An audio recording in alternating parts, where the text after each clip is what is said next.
옆에 분에게 이렇게 인사했으면 좋겠습니다. 당신은 하나님의 은혜로 행복한 사람입니다. 우리 뒤에 분에게 이렇게 인사하겠습니다. 사랑하고 축복합니다.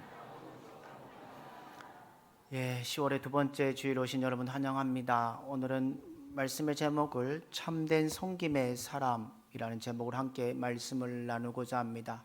어느 숲속에 아주 고요한 연못이 있습니다. 매 아침마다 그 햇빛에 비치는 연못을 향해서 그 숲속에 살고 있던 짐승들이 물을 먹기 위해 찾아옵니다.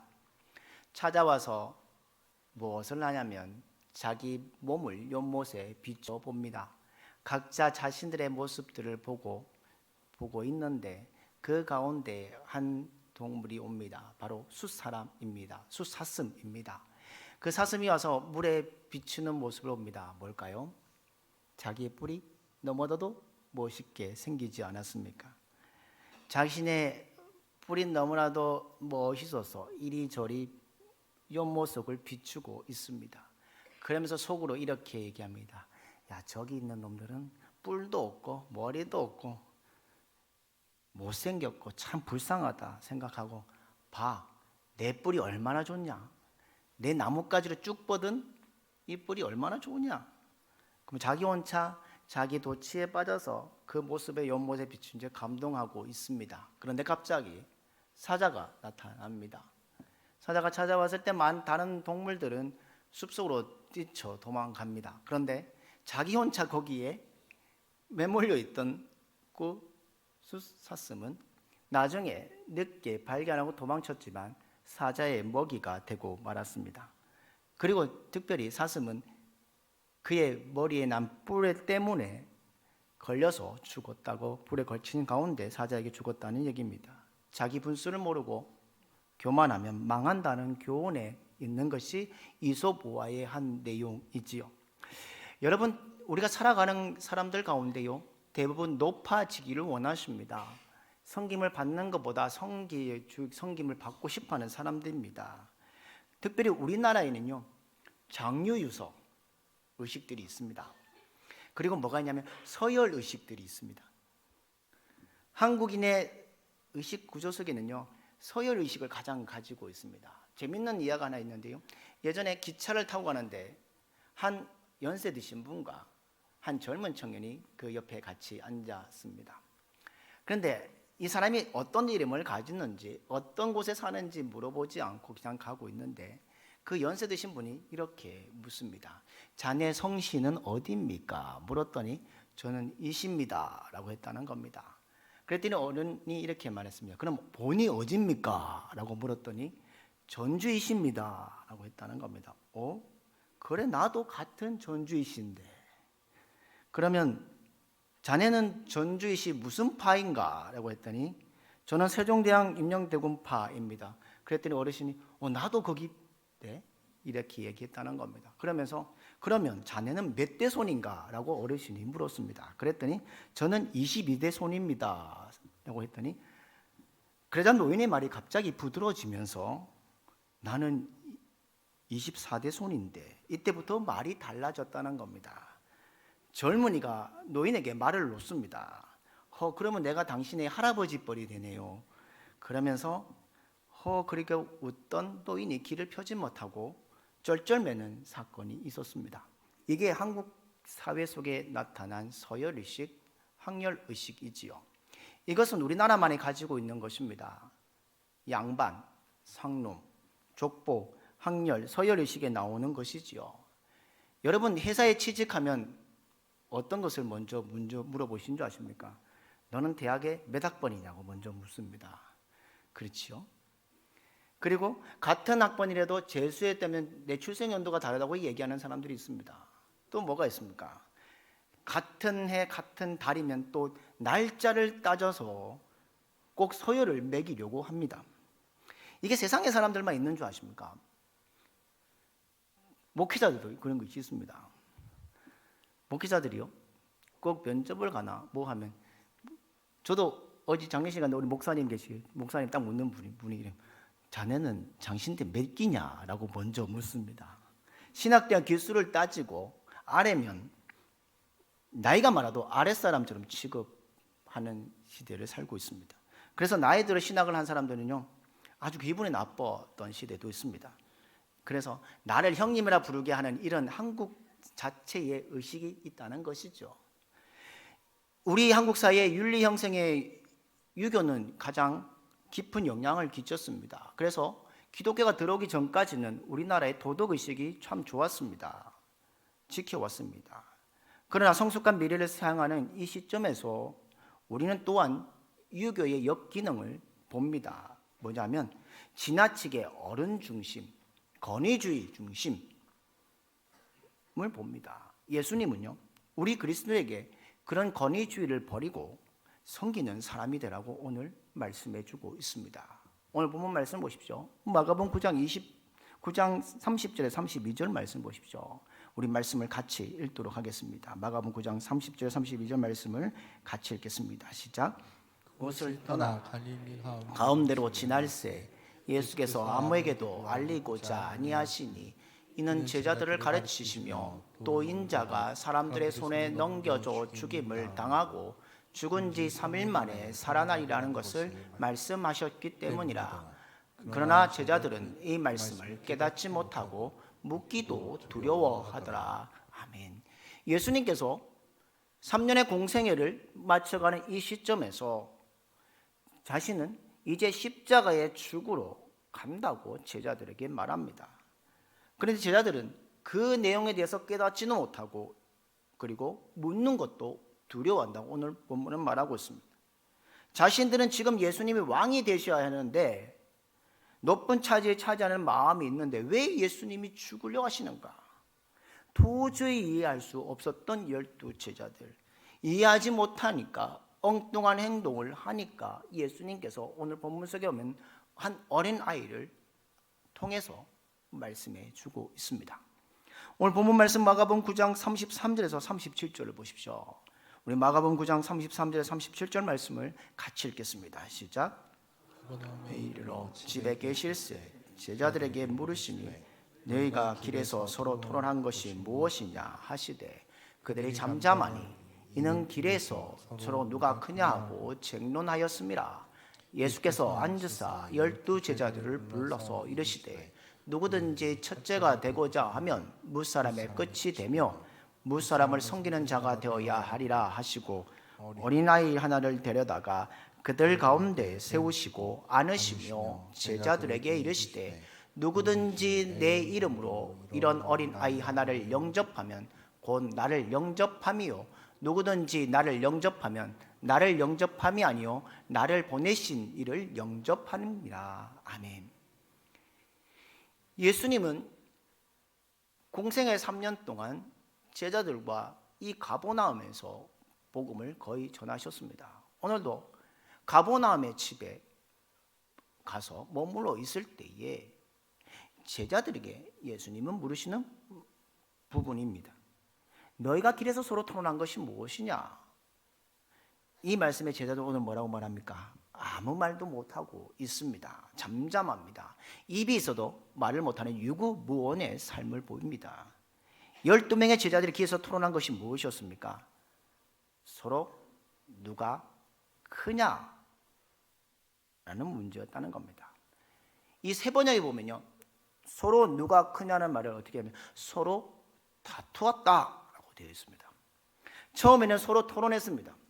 자기의 의견을 피력해보고 토론하다가 결국은 뭐 했다고요? 서로 다투었다는 겁니다. 예수님은 예루살렘에 올라가서 죽으실 것을 말씀하시는데 제자들은 예수님이 곧 왕이 되실 것이고 우리는 왕이 되면 우리는 개국공신에서 모든 직을 참지할 것이고 누가 먼저 총리가 되느냐 농공행상을 따지며 다툰 것이었다는 겁니다. 복음을 전하고 힘써 생명을 구원할 교회에서도 보십시오.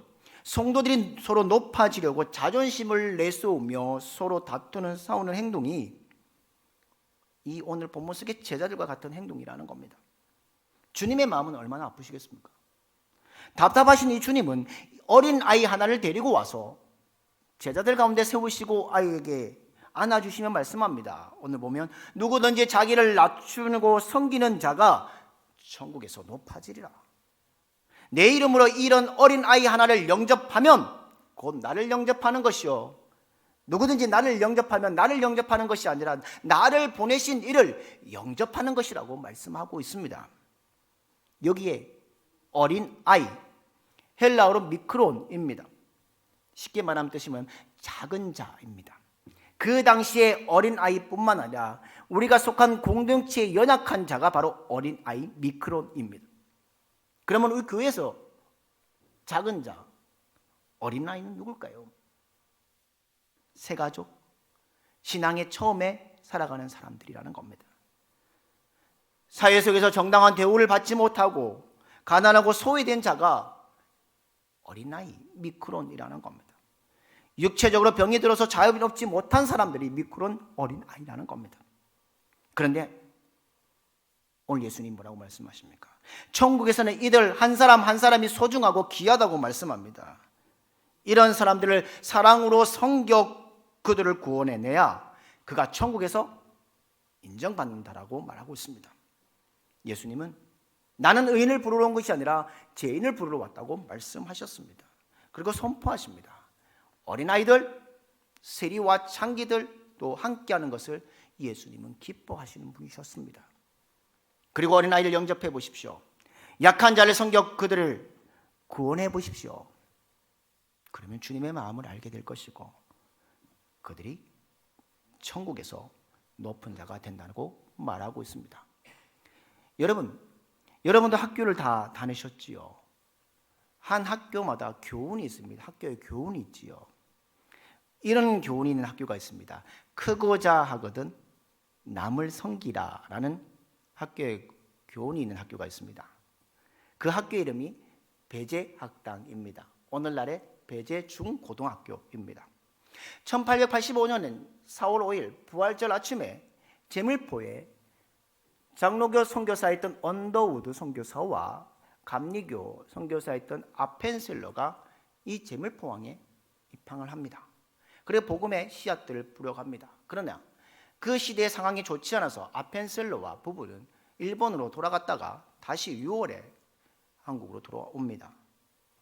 그는 한국에 돌아와서 보니까 한 달 전에 먼저 와서 병원을 운영하고 있는 스크랜톤 여사의 집에 방 2칸을 빌려서 교실을 만들고 이겸나 고용필이라는 2 학생을 가르치며 시작했던 것이 배제학당의 시작이었습니다. 이 배제학당의 설립자인 아펜슬루는 학당원을 정하기 위해 크고자 하거든 남을 섬기라 라고 정했다는 겁니다. 이는 학당원은 아펜슬레가 배제학당을 시작한 그 다음 해에 하나님이 주신 말씀 가운데 찾았다는 겁니다. 마태복음 20장 26절에서 28절의 말씀을 가지고 학교의 교훈을 삼았다는 겁니다. 그 말씀이 무엇입니까? 우리 한번 같이 읽겠습니다. 시작. 너 중에 그렇지 않아야 하나니 너희 중에 누구든지 크고자 하는 자는 너희를 섬기는 자가 되고 너희 중에 누구든지 으뜸이 되고자 하는 자는 너희의 종이 되어야 하리라. 인자가 온 것은 섬김을 받으려 함이 아니라 도리어 섬기려 하고 자기 목숨을 많은 사람의 대속물로 주려 함이니라. 아멘. 이 말씀을 근거해서 배제학당의 학당훈을 정했다는 겁니다. 우리나라에요. 사립학교의 출발점이 무엇이었냐? 학생들로 하여금 진심으로 크고자 하는 자는 뭐 하라고요? 남을 섬겨야 한다고 우리 민족의 섬기는 일꾼을 이 학교를 통해 일어나게 했습니다. 거기에 속한 사람들이 이런 분들입니다. 이승만 대통령도 있고요. 서재필, 윤치호, 소설가 나도양, 국어학자 주시경, 시인 김소월 등 위대한 인물들이 이 학당을 통해서 배출되었다고 말합니다.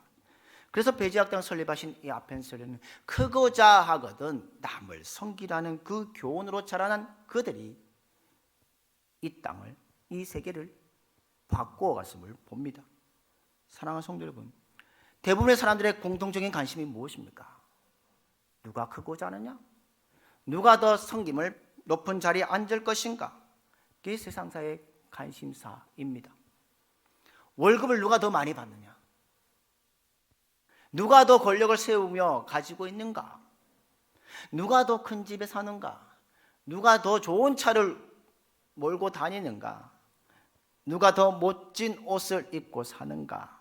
이러한 관심이 세상적인 관심사입니다. 이 관심사가 인류를 불행하게 했고, 이런 비교의식이 우리를 불만족스럽게 한다는 겁니다. 성경은 말합니다. 교만한 자를 하나님께서는 대적하신다고 말씀합니다. 대적이란 단어, 그 말은 군대를 배치시킬 때 사용하는 전쟁 용어라고 말합니다. 하나님께서는 교만한 자를 마치 군사를 배치시켜 전쟁을 통해 파멸시키듯이 파멸해 버리신다는 겁니다. 반면에 겸손한 자에게는 은혜를 베풀어 주신다고 말합니다.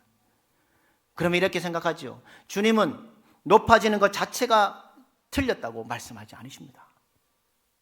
하나님의 은혜로 하나님의 뜻을 통해서 살면 높아지는 것 축복이라고 말씀합니다.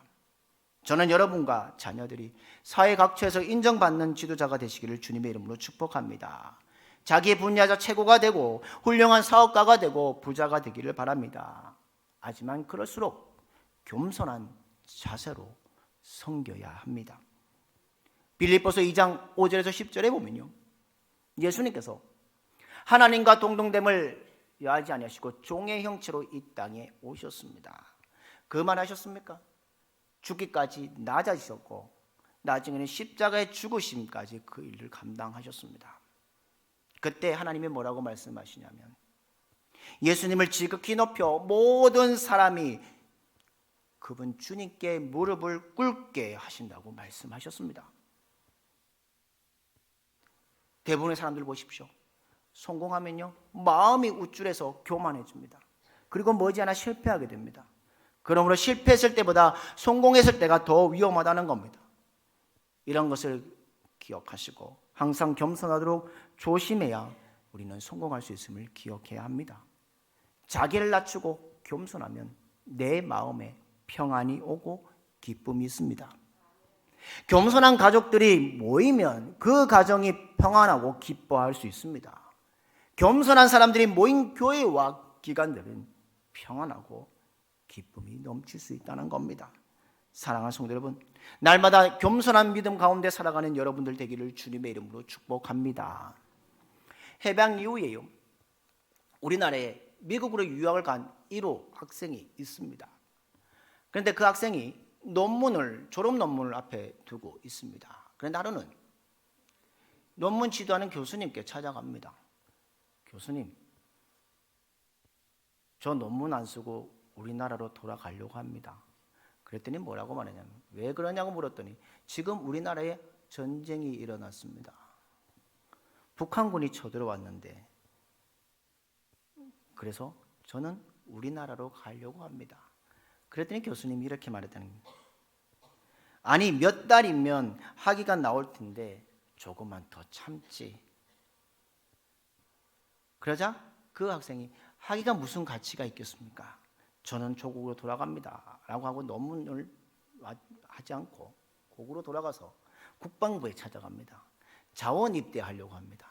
그런데 나이가 많아서 입대가 안 된다는 겁니다. 그러자 그는 전쟁터에 뛰어들어가 버려진 아이들을 모아서 감자를 썰면서 고아원을 시작합니다. 그리고 선교사들이 버린 고등학교를 얻어 학생들을 불러 모아 공부를 시작합니다. 이런 가운데 숭실대학교에서는요, 이런 소식을 듣습니다. 이런 훌륭한 사람이 왔는데 이 학교의 부총장으로 우리 불러야 되겠다라고 그 사람에게 통보합니다. 그러나 그 사람이 기도하고 이렇게 결단했다고 말합니다. 내가 숭실대학교 부총장으로 가는 것이 하나님의 뜻이 아니고 바로 이 자리에서 고아와 더불어 평생 고무신을 신고 평생 골덴 바지를 입고 고아들을 돌보고 그리고 시골에 버려진 아이들에게 하나님 말씀을 가르치고 공부하는 것이 나의 사명이다 라고 했다는 겁니다. 여러분, 그 사람이 누군지 아십니까? 고향이 무주 구천동이지만 경상남도 거창에 내려가서 거창고등학교를 설립한 전영창 교장 선생님의 이야기입니다. 그 거창고등학교는 6.25 전쟁 이후에 1953년에 개교한 학교로 학교의 교훈이 뭐냐면요, 여호와를 경외하는 것이 지혜의 근본이라고 했다는 겁니다.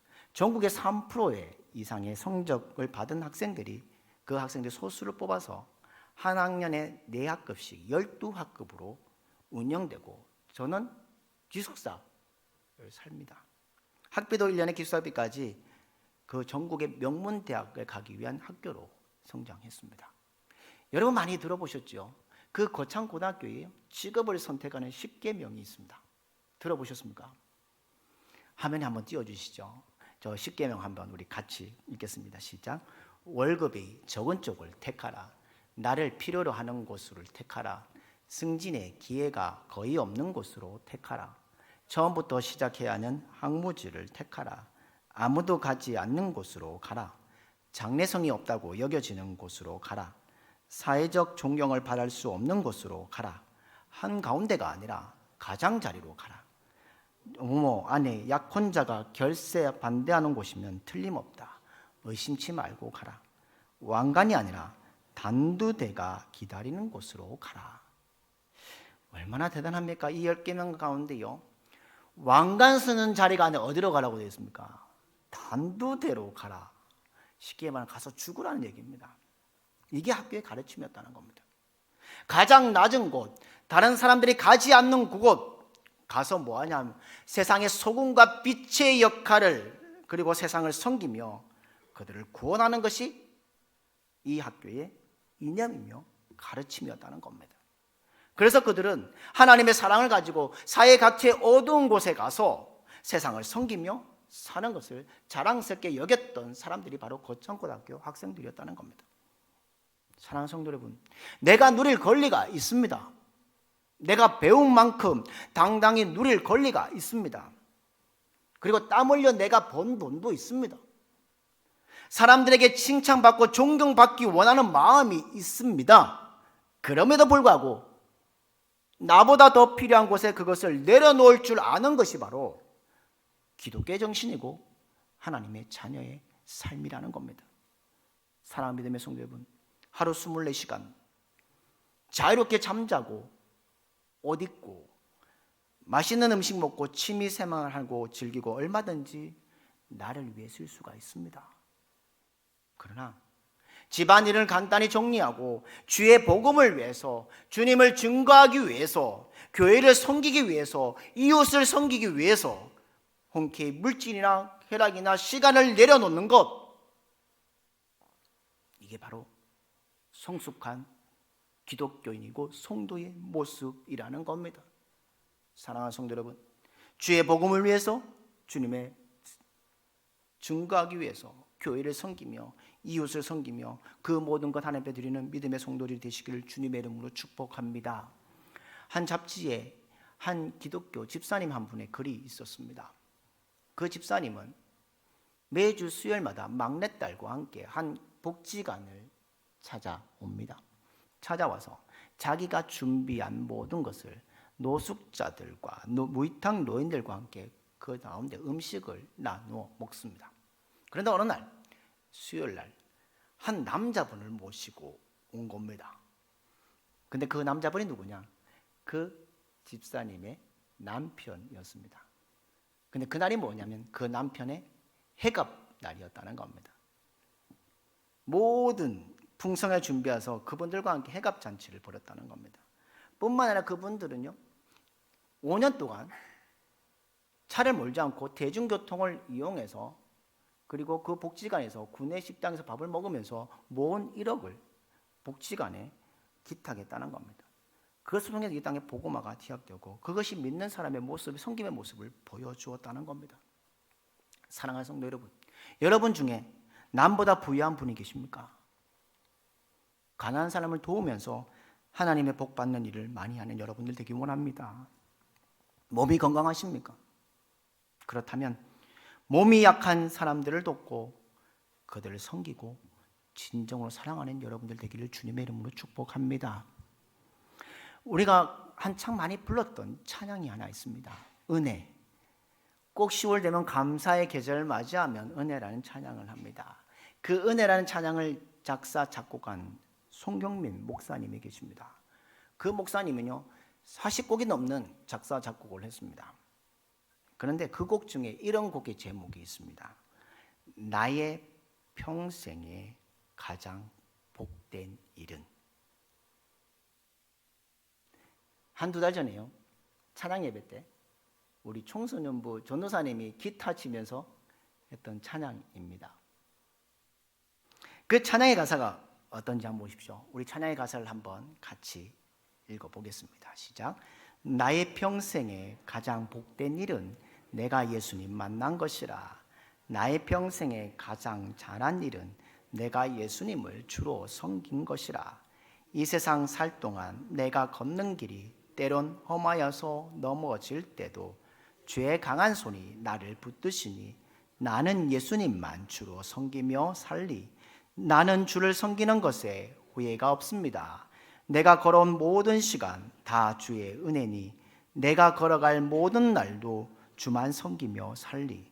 오직 예수 이름 부르며 살아가리라. 이 세상 살 동안 내가 걷는 길이 때론 험하여져서 넘어질 때도 주의 강한 손이 나를 붙드시니 나는 예수님만 주로 섬기며 살리. 나는 주를 섬기는 것에 후회가 없습니다. 내가 걸어온 모든 시간 다 주의 은혜니 내가 걸어갈 모든 날도 주만 섬기며 살리.